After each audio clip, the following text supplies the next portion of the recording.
everyone, Michelle here. I have to tell you that I'm really excited to do this particular episode, and I hope that you really enjoy it. For those of you that are on Anchor through or Spotify through Anchor, you're not going to be able to see what I'm talking about, so you can check out the Resonant Essentials YouTube channel, and at that point you'll be able to see the pictures as I hold them up. For the rest of you, please, if you haven't already, like and subscribe. If you like our content, we have some amazing people that we hope you will be learning from. So excited to be here. I forgot to do that.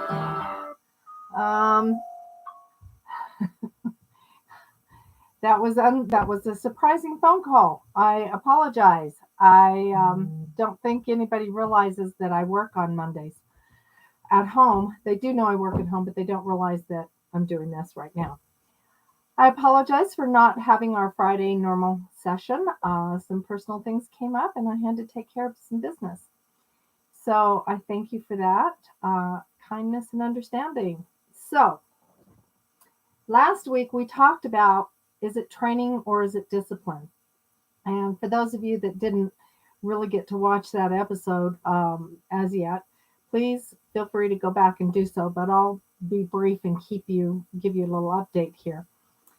When we're talking about training, that's like the very beginnings, the foundations that we create. And that's about how we need to move through and really own our power. We have to own who we are.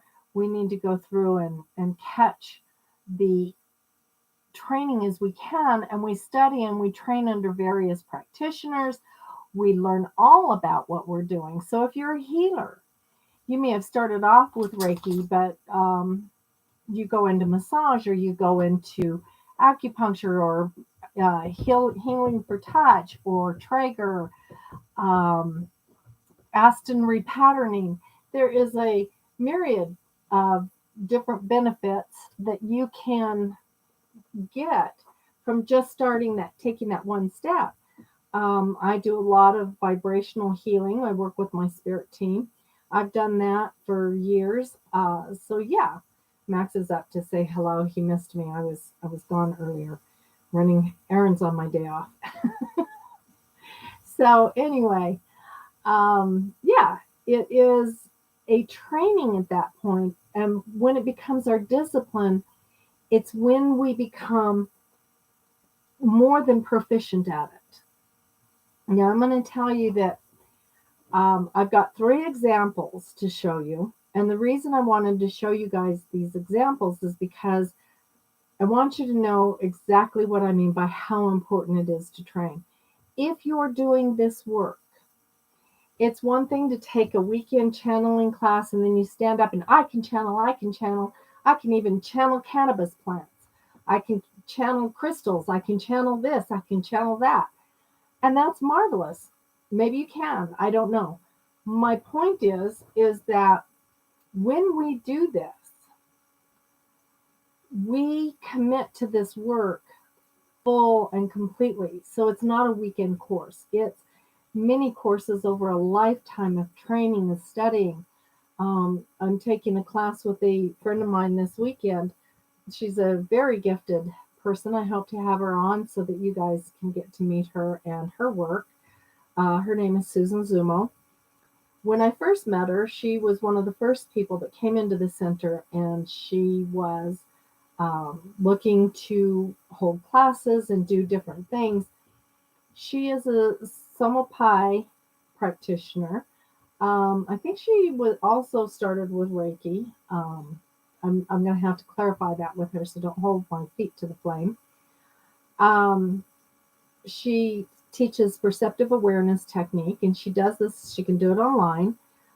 Very good. It's a very good modality.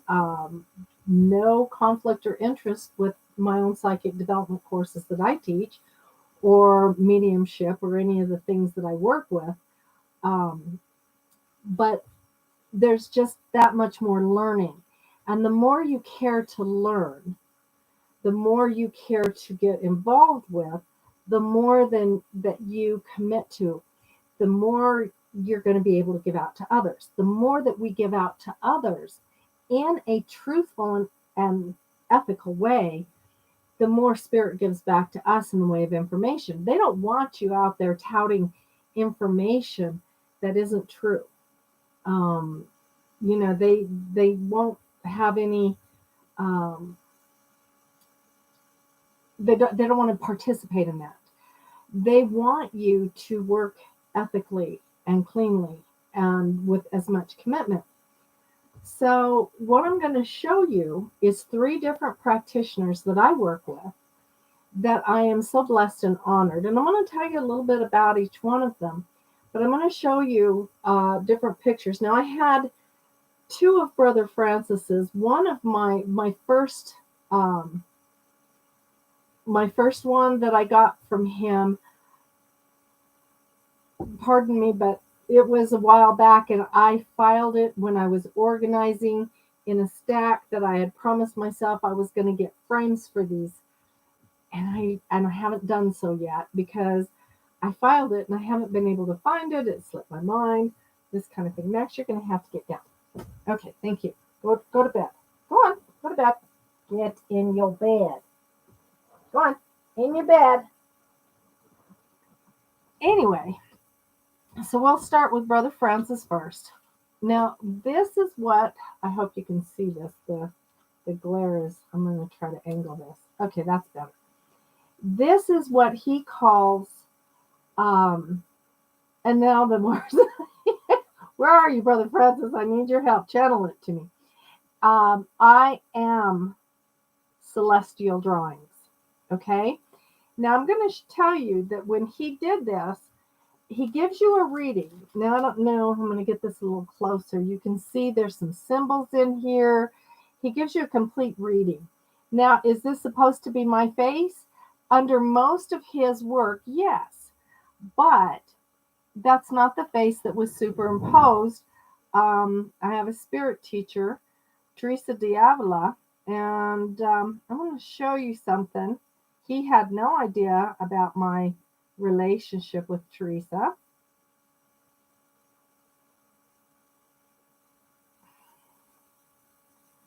Okay, so while I hold this picture up, oh, come on, I'm going to screw this up. Okay, oops, sorry. Me and my fat fingers. While I hold this picture up, I don't know if you can see that face there? Okay, take a good look at that. Now, as I come back to this face here, you can see the similarities. Now, what he was telling me in the reading was that this face of this person, because he didn't know, was being superimposed over the top of mine, and that she would be working very closely with me over the coming time. Well, if any of you know the story of Teresa of Avila, or Teresa Diavola, as however you want to say it, Teresa was a Catholic nun back in the day in the 14 or 1500s, during the Inquisition, I think, somewhere in that time. But she stood against a lot of the teachings of the Catholic Church. She wanted them to become more modernized, more metaphysical, go back to the true teachings of religion, not the man-made dogmatic approach at religion. So what she taught was a very advanced, but she wasn't real well liked for it, but she is very well known for it. So in his drawing here, okay, what he does is he goes into your auric field, okay, and he picks up colors, symbols, things that we do. Now, when we know that when we're doing a psychic reading, we go into somebody's auric field, okay, Now, there's symbols in those people, in everybody's field, of things that you're bringing forward. If you have a really good psychic on hand, that person will go in and be able to pick up those symbols, and with help, they've created their psychic language, they're able to interpret that for you. Okay? Now, in a way, now there are some things that they may not know because it's not for them to know. There are symbols that they pick up and they're like, I don't know if this means anything to you, but it feels like it's in this area. And they'll, if they're ethical, they're going to tell you, I'm not very clear, but I want you to know this. Okay? Because this type of work can create the opportunity for shysters and plagiarism and some really horrendous attributes out of people. I will tell you that I know of one person who took a class from one of the instructors at Resonant Essentials. I'm not saying who. And when they took the class, they went on their own Facebook and they did a live, and they read that paper as if they were teaching it themselves, as if they had created it. So this is the danger in this work. And that's why I'm here to help you find some really great, fantastic practitioners that will stand in their integrity about the work that they do. So what he does is he gives you a reading. It's about 30 to 35 minutes, okay? And if you're not jumping up trying to set up the psychic fair, you get to listen to it in the moment. I recorded it and finished listening to what he had to say this morning. So, for me, what I was bringing in was I was bringing in a lot of calm, healing, balanced energy for myself. I was also coming into a more prosperous time in my life. The pandemic kind of has rocked the world a little. So things are going to switch and get better. And that's, what he picked up in there. There's more, but I won't go into detail. So with that being said, he goes into your auric field. He is able to draw this out for you. Okay. He's getting the colors that are in there. So if you're looking at mine, okay, I know it's in plastic, but it's in colored pencil, so I don't want to ruin it. Over here is blues and purples. Up in here is blue, purple, pink, and yellows. And then in here is a lighter shades of yellow and pink. And so, it's very powerful what he does. And when he gives you the readings, as to looking at yourself, you take that information, you say, well, if this is in my auric field, then I don't have to negate myself. I don't have to worry. I can let things happen naturally. Things are coming in for me. And that's wonderful. And I can encourage it to come closer, and I can take that calm peacefulness, because it's been kind of a rocky 6 months for me. I've had quite a few people go to the other side. Some other things that have transpired that have got me on a little rocky ledge here and there. But stress is stress, and we all deal with it. And we meditate, and it gets better. Okay, but remember that even though we create the content and direction of our life, like Michael J. Rhodes says, we do, and I've talked about this repeatedly, we create this information. But when it comes to other people's lives, we do get a little impacted when they pass away. We have some grief that we have to deal with. We have things that we have to deal with. We can't take their life path personal. We don't get to own it and say, oh my God, look what it's done to me. We do get to feel it though. And it's awfully hard to feel it. And it's awfully hard to feel it when people invalidate it and when they invalidate you. So these are the things that we go through so that we, can slow our roll. But now for me, all of that's coming through a lot better, more peaceful, and things are going to smooth out for me. So yay, I'm bringing in some good stuff. Now I'm going to show you, I've had her on a couple of times. I'm going to show you this portrait first. Okay, well, no, I'm going to show you the other one. Okay, now the reason I'm showing you these two portraits, I can show you the ones that she did of my spirit teachers, okay? But you can go find the video that I did with Shirley Chessman. Just kind of scroll down the Resonant Essentials videos, and you can actually see her drawing these. But I wanted to show you this because a lot of people didn't get to see as well. This is my daughter, okay? I lost my daughter in utero, okay? So I didn't give birth to her. So here she is. And you can see, if you look at me and her, there's a lot of similarities between us.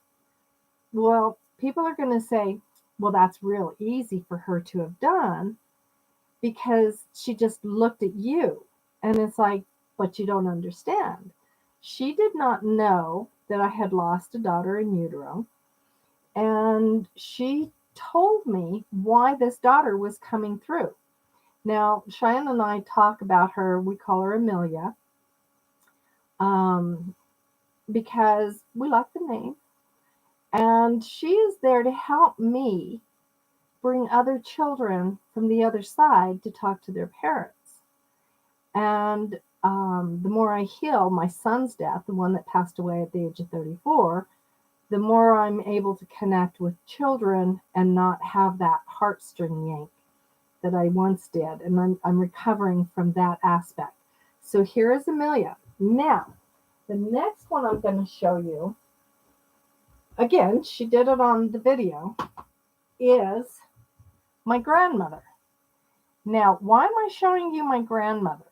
Well, in case any of you guys think, I don't know how I'm going to do this, but bear with. If any of you guys think that I'm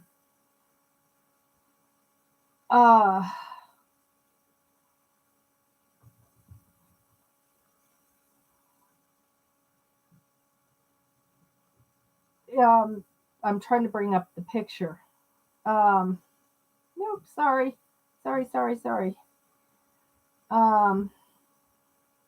My sister.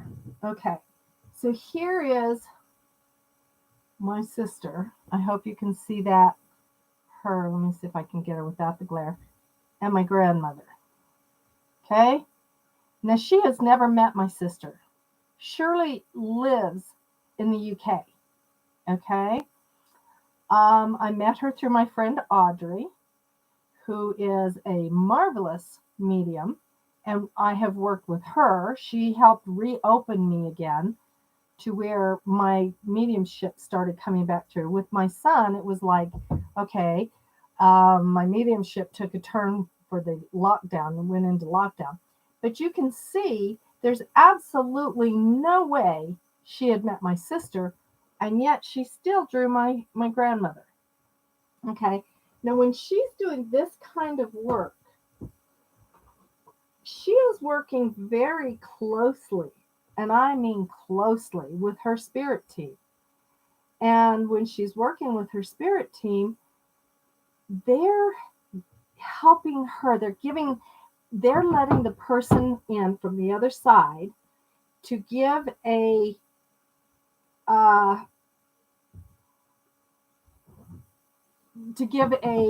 like, they come through her door, she gets the picture of who they are, and she's able to put pen to paper or pencil to paper and draw them.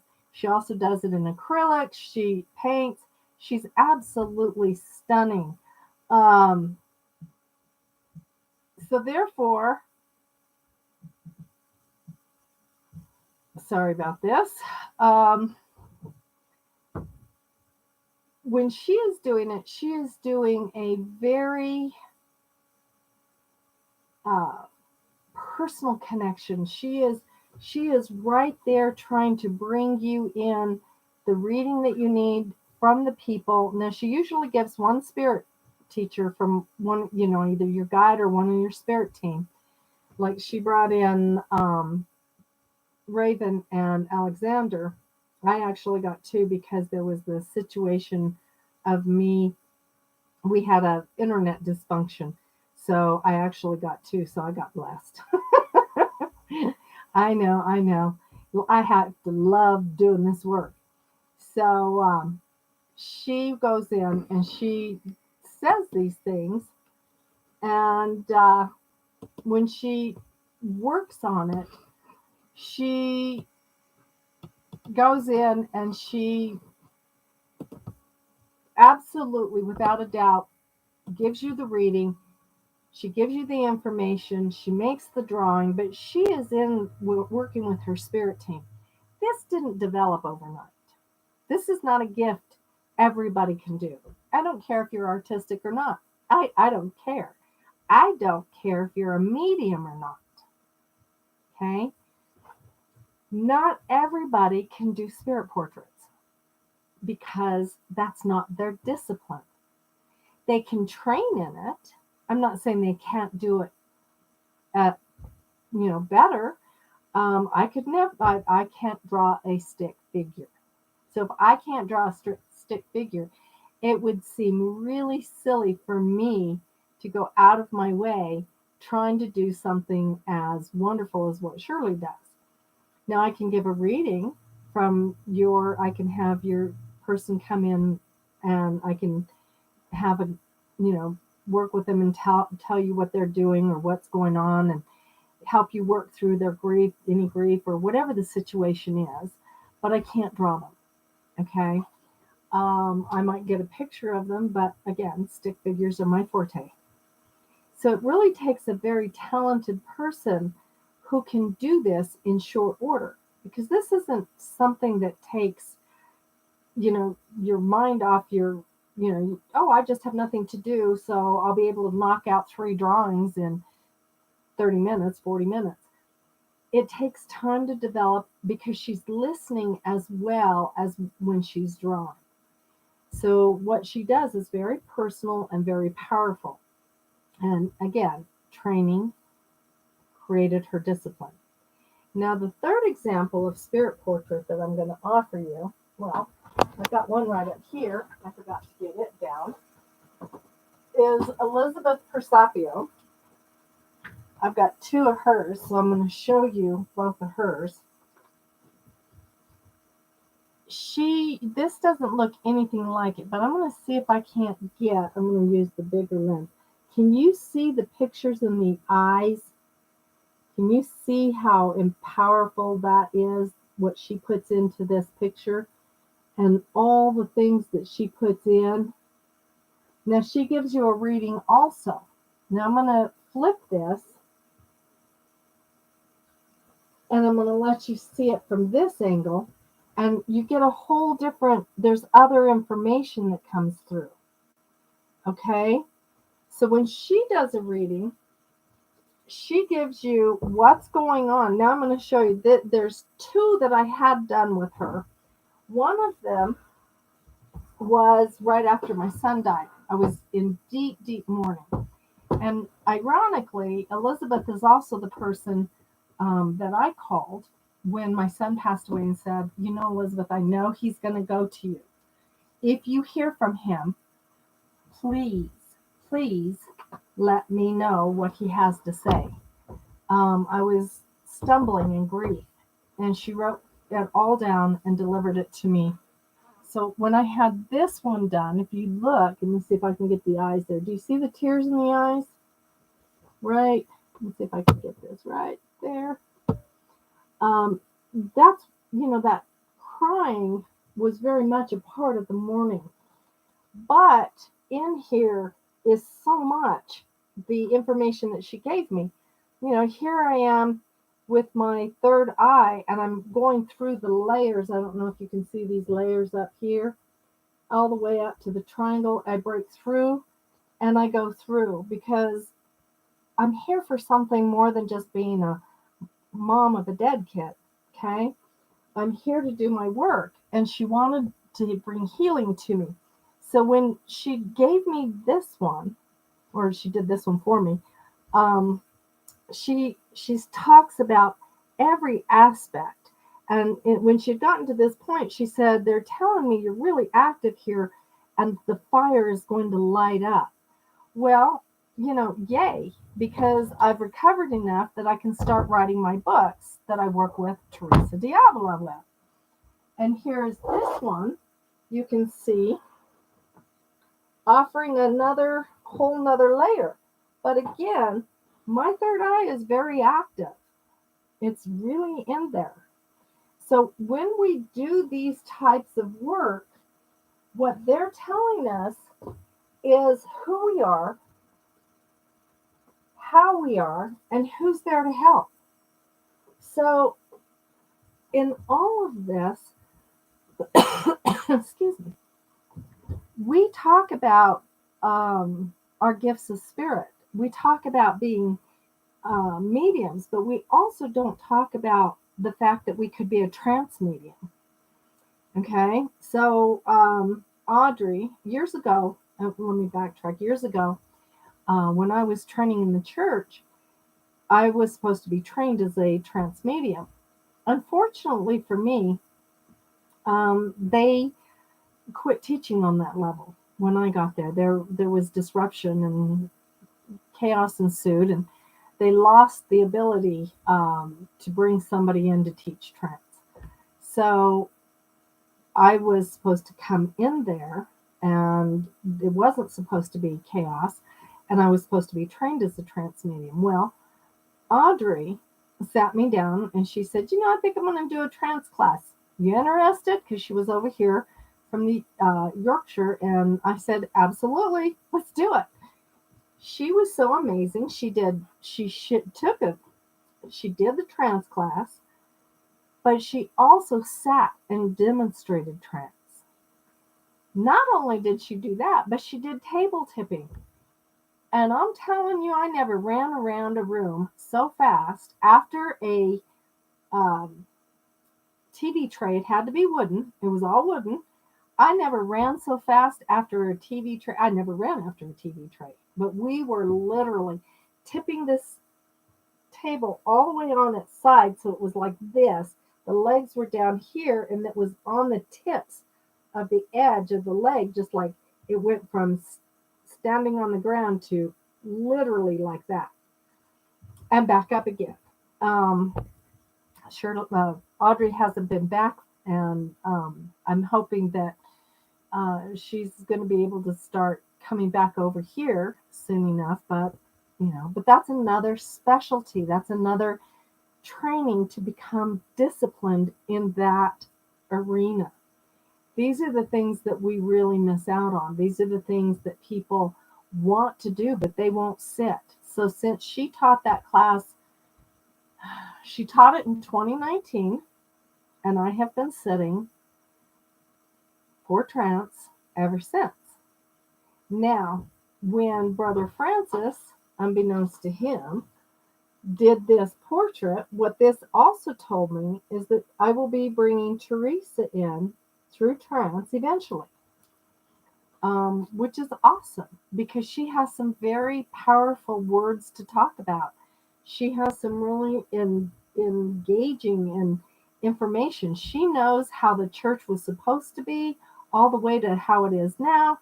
And what we're doing here is trying to get rid of the dogma attached to religion so that we can move our light brighter and start working with each other in a whole different level. We don't even need churches basically anymore. I mean, everything we have is out there. So she'll be doing a lot of that eventually. But I have to be able to sit, and it does take time. It takes commitment. It takes training to become your discipline. So as I say this to you, I'm not trying to say that there aren't people out there who are already doing it. Of course there are. There are some fantastic people out there doing it. Physical trance mediumship. There are people who are doing trance. They're doing trance healers. There's some marvelous work going on, but every one of those people, to be the real deal, has studied and trained, and it's not something you're going to learn overnight. It's not something that's going to be easy peasy in your world, and it's not going to be something that you just pick up one day because, well, you have mediumship skills. You should be able to do it all. but we didn't predestine doing it all. We didn't predestine having this to that point. We're here trying to make everything work to the best of our ability. So I wanted to share with you some practitioners that really were powerful in their path. And I wanted to share their work with you because I find their work well worth understanding. And I believe in their work. I believe that they come in with their integrity on. Nobody is 1,000% accurate. They may slip up and say potato instead of tomato. If you're going to nitpick at that stuff, then maybe you shouldn't, spend the time to find people truly worth their salt. I do want to warn you that there's a lot of people out there who charge a lot of money, and they'll price themselves so high because they are valuable. And then there are people who price themselves so high because they think that makes them valuable. And then there are people who are happy to make a living and they have enough. And they're happy to share their work at a reasonable rate. When we price ourselves so far out of people's pocketbooks, we're no longer serving the people, we're serving our ego. And that doesn't really keep us in this business very long because it's kind of hard to do. But at the same time, true practitioners, truly gifted psychics, truly gifted mediums do need to make a living. They still have to pay their bills just like everybody else. And their time is worth money and it's worth value. They have trained and they have paid for classes. They have studied and trained and read books. They didn't come into this overnight. They, even if they're a natural, they still have to practice and train. So with that being said, I'm going to end today. I'll be back on Friday. I don't know what the topic is going to be. I'm thinking maybe we're going to talk about, I don't know. Hey, why don't you post in the comments what you want to know about? And we'll go ahead and talk about that. If whatever I get the most of, if you want to do a question and answer session, that's great with me too. Post in the comments for next Friday, February, I think it's the 18th, February 18th, 2022, what you'd like out of a Swanda talk. My heart to all of yours. I hope you're having a wonderful Valentine's Day. My heart to yours. Mwah. Love all of you. Bye for now.